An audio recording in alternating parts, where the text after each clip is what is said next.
Red blotch. So we were doing a project up and down the West Coast, an SCRI project led out of Berkeley on leaf roll, which Vaughn alluded to, from 2009 to 2012. And in that work, many of the vineyards we looked at with red leaves were testing negative for all the grapevine leaf roll viruses. And so what we did in our case is when we extracted those nucleic acids, they were all archived at -80. And in 2012, when Sudi, who spoke initially, provided us with primers for detection, we went back to those archived samples and started looking at for red blotch. And we selected 92 of the archived samples representing different clones or different cultivars and different production areas in Oregon and different aged vineyards. And in that we found red blotch in all the production areas, a wide number of cultivars. And in the white-fruited cultivars, they weren't really exhibiting symptoms at the time when we collected those, but whenever we were looking at leaf roll in red-fruited cultivars, we always sampled the white-fruited cultivars adjacent to it. So if we had Merlot with Viognier beside it, we tested both. And that's why we had those white-fruited cultivars in there as well. We've sequenced 16 different isolates from various locations here and different aged vineyards, and they're all very, very similar. We had isolates from vineyards that were 35 years old, as well as vineyards that were like 2 years old. So quite a range in ages, and again, different cultivars and different parts of the state.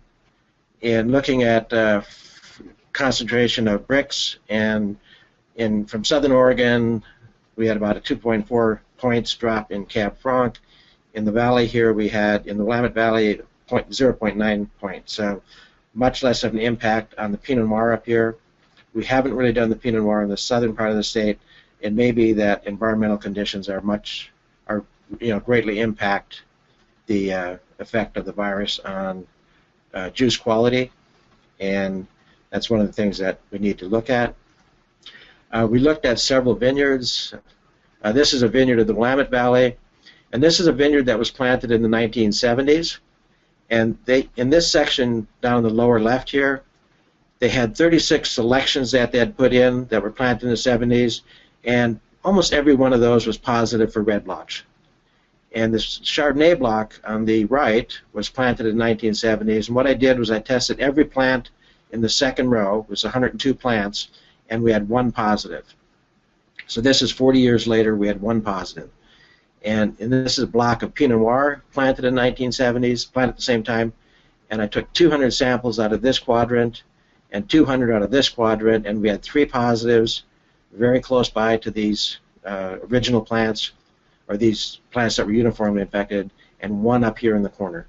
So suggesting spread was very, very slow in this particular vineyard. And this is in the Willamette Valley. And another vineyard in the Willamette Valley, it was planted in 2006, and they had put in a block of Syrah, and as it turns out, that block is 100% infected with red blotch.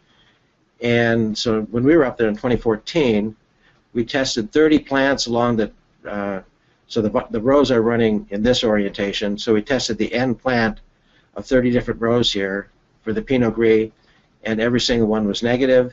And this was Gruner Veltliner. We pulled 30 samples out of the adjacent row here, and they were all negative. Again, suggesting we have very slow movement in some of our vineyards in the valley here, in the Willamette Valley. And so the spread in the Willamette Valley seems quite variable. Vaughn showed you one just a minute ago where it's moving very rapidly. We have 2 that we've been following where there's very little movement. But in discussions with growers, we just had our Oregon Wine Symposium earlier this week, and a number of growers in the valley here that I talked to said, they're seeing the virus move into new blocks, or the symptoms move into new blocks. So it's probably almost on a vineyard by vineyard basis, depending on where the vector occurs, whatever the vector is, where it occurs. So it's not consistent throughout the valley. And this is in the Rogue Valley in southern Oregon. So this was a vineyard that we went and looked at last summer, and the strip down the middle that's white They had taken out these 2 rows at the end of 2014 because they said, and I wasn't there, but they said virtually every plant was red. So we thought, well, let's see if there's any transmission going on, because was it red simply because when they grafted it, they had this came from an infected source and the others weren't. So we tested every plant in the adjacent rows on either side, and you can see to the left here, there's a very high level of red blotch. Each bar is 1 plant, so there's 92 plants in each row. And on the right-hand side, there's much less. So now we haven't observed these for symptoms, but we're looking at putting in some trap plants probably this summer in this region to see if we can demonstrate transmission to known healthy plants in the vineyard. So in the Rogue Valley, the vineyard that Vaughn showed and the one we've been looking at, they're not that far apart. It seems to be moving very rapidly.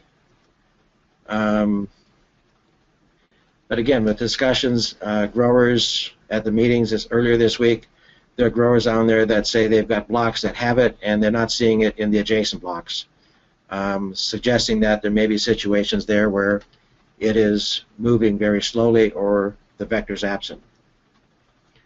And overall, it looks like red blotch is much more prevalent in southern Oregon than in the Willamette Valley. And vector studies, a lot of people are working on those. We've done some work with the western grape leafhopper, where we developed a colony. We put about 300 leafhoppers, let them feed on an infected Pinot Noir plants for a week, and then moved them onto healthy plants, let them feed for a week, and then sprayed those. And we monitored those plants for 2 seasons and tested by PCR, and we did not have any positives. So there's no evidence of transmission based on PCR symptoms but PCR or on symptoms, even though the leafhoppers themselves, when we took them off the infected plants, so we took some of the leafhoppers off those infected plants, tested by PCR, and they were indeed carrying the virus but not able to transmit. And we did something similar with the blue-green sharpshooter, did not get any transmission, but in the case of the blue-green sharpshooter, we did not get a positive on the insects by PCR. And this is just another example of red blotch and Pinot Noir.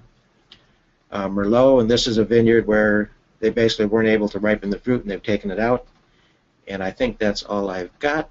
I would just like to thank the Oregon Wine Research Institute and USDA for funding, collaborators at Oregon State and other locations that have been very free to share information, which makes things go better for everybody.